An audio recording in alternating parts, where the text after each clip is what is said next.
Grade 4 के varicocele के patient हो या ग्रेड 3 के वेरिकोसील के पेशेंट हो तो घबराओ मत। ऑल्टरनेट मेडिसिन के रुख एक बारी जरूर करो, चाहे वो आयुर्वेद फिजिशियन हो चाहे वो होम्योपैथ फिजिशियन हो, एक बारी जरूर बात कीजिए।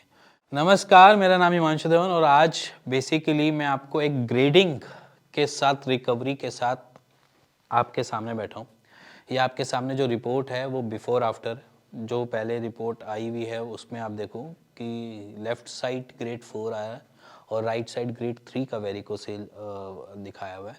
बट ये लास्ट फेब की रिपोर्ट है और आज की जो करंट रिपोर्ट है जनवरी में जो आई थी लेटेस्ट रिपोर्ट, वो ये रिपोर्ट है कि अब बिल्कुल नॉर्मल रिपोर्ट है, नो वेरिकोसेल सीन आ चुका है। अब देखो इतना ड्रास्टिक चेंज जो आया है ग्रेड 4 का, वो बेसिकली पेशेंट की हेल्प ज़्यादा लगती है एज़ कम्पेयर टू किसी भी डॉक्टर की या किसी भी जो मेडिसिन उनको दे रहा है उनसे ज़्यादा हेल्प पेशेंट की ज़्यादा लगती है। पेशेंट अपने लिए कितना सीरियस है वो ज़रूर मैटर करता है। तो बेसिकली यहाँ पर पेशेंट सीरियस था तो इस वजह से उनमें रिकवरी भी हमने बहुत अच्छी देखी, क्योंकि पेशेंट की क्वेरी होती है हमेशा ऑलमोस्ट कि ग्रेड 4 ठीक हो पाएगा या नहीं हो पाएगा, ग्रेड 3 ठीक हो पाएगा या नहीं ठीक हो पाएगा। यहाँ पर आपके सामने दोनों ही हैं, ग्रेड 4 ग्रेड 3 एक ही पेशेंट में दोनों ही रिकवर हुए हैं। तो बेसिकली अगर मैं यहाँ पर बात करूँ तो आप ग्रेड 4 से रिकवर हो सकते हो। ग्रेड 4 कोई मेजर चीज़ नहीं है। बेसिकली ग्रेडिंग आपकी वेन्स की डायलेशन पे के ऊपर डिपेंड करता है कि वो कितनी मोटी हो चुकी है, कितना मोटा डायामीटर उसने दिखाया है, उसके ऊपर मैटर करता है। अगर ग्रेड 4 अगर आपका आ भी रहा है तो पैनिक मत कीजिए, अपने आसपास किसी भी फिजिशियन से एक बार जरूर बात कीजिए, चाहे वो आयुर्वेद फिजिशियन हो चाहे वो होम्योपैथ फिजिशियन हो, एक बार जरूर बात कीजिए, क्योंकि रिकवरी आने में टाइम जरूर लगता है बट रिकवरी मिल जरूर जाती है।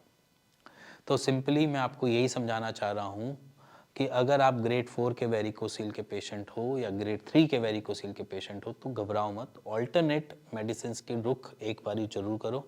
एनी लास्ट आपके पास एक होप हमेशा अवेलेबल है, वो आपके पास सर्जरी है ही, बट उससे पहले अगर आप बिना किसी चीरे के बिना किसी सर्जरी के आप अपनी वेरिकोसील को रिकवर कर पाते हो तो वो सबसे बेस्ट तरीका है।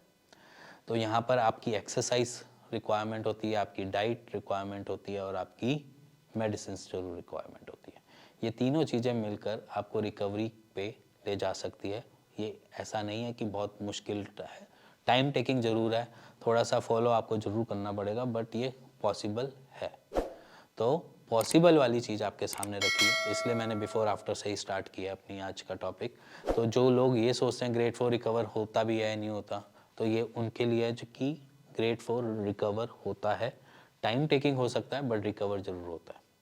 तो इसी के साथ अगर आपको कुछ भी डाउट है माइंड में, कुछ भी ऐसे लगता है कि ग्रेड 3 ठीक हो ही नहीं पाएगा, फलाना से मैंने ट्रीटमेंट ले लिया या फलाना से ट्रीटमेंट ले लिया ठीक नहीं हो रहा, तो मैं शायद यहाँ पर आपको एक चीज़ और समझाना चाहूँगा कि अगर आपने आयुर्वेद ट्राई कर लिया तो एक बारी होम्योपैथ जरूर ट्राई करो, अगर आपने होम्योपैथ ट्राई कर लिया तो एक बारी आयुर्वेद जरूर ट्राई करो।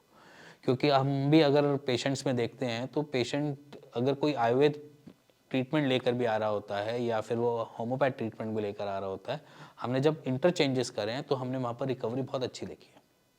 मान लीजिए कि अगर मेरे पास आयुर्वेद का कोई पेशेंट आ रहा है जिसने पहले कहीं ट्रीटमेंट लिया हुआ है, बट हाँ इसके साथ आपको पता होना चाहिए कि आप ले क्या रहे हो ट्रीटमेंट में। आप अगर मैं आपको बोलूँ कि आप सिर्फ एक नॉर्मल त्रिफला चूरन खा रहे थे तो उससे रिकवर हो गए, तो ऐसा नहीं होता। आपको अपना प्रिस्क्रिप्शन पता होना चाहिए कि आप ले क्या रहे हो उसमें, ठीक है। तो रिकवरी उसी के ऊपर डिपेंड करती है कि आपने पहले क्या लिया है, आपने उसके बाद ऑल्टरनेट मेडिसिन में और किसी और मेडिसिन को चूज़ किया है या नहीं किया। तो ये थोड़ी सी क्लियरिटी होनी चाहिए, क्योंकि बहुत सारे होम्योपैथ जो होते हैं वो आर्निका दे देते हैं, क्योंकि पेन में रिलीफ नहीं आना होता तो आर्निका दे दिया, तो अच्छी बात है, मैं बुरा नहीं कह रहा, वो उन्होंने सिम्टम्स देखे तो इसलिए उन्होंने आर्निका रिकमेंड कर दिया। तो बट यहाँ पर अगर आप बहुत लंबे टाइम से 6-7 महीने 8 महीने से कहीं से ट्रीटमेंट लेकर आ रहे हो किसी और उसमें, तो आप ऑल्टरनेटली किसी और में भी ट्राई जरूर कर सकते हो। आपके पास दो पैथी का ऑप्शन हमेशा अवेलेबल है, आयुर्वेद और होम्योपैथ का। आप दोनों से ही दोनों फिजिशियन से एक बारी राय जरूर ले सकते हो अपने रिगार्डिंग। इसी के साथ अगर आपको कोई भी डाउट है, कुछ भी ऐसा लग रहा है माइंड में कि चीज़ें रिकवर होती हैं नहीं होती, तब भी आप नीचे दिए हुए नंबर पे अपनी रिपोर्ट शेयर करके हमारी टीम से बात कर सकते हैं और उसका एक राइट सोल्यूशन ले सकते हैं। इसी के साथ मिलेंगे नेक्स्ट वीडियो के लिए, तब तक के नमस्कार।